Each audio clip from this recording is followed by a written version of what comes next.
Hey, welcome to Howza channel.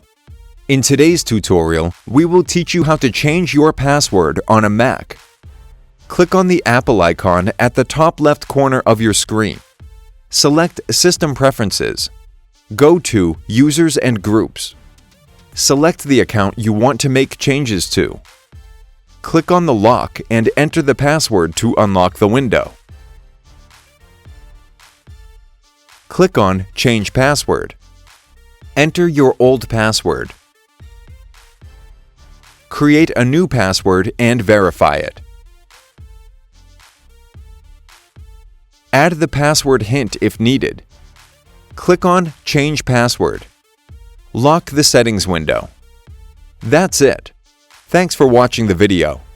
Please like it and let us know if you use any of our tips and tricks. Subscribe to our channel. We upload new tutorials every day. See ya!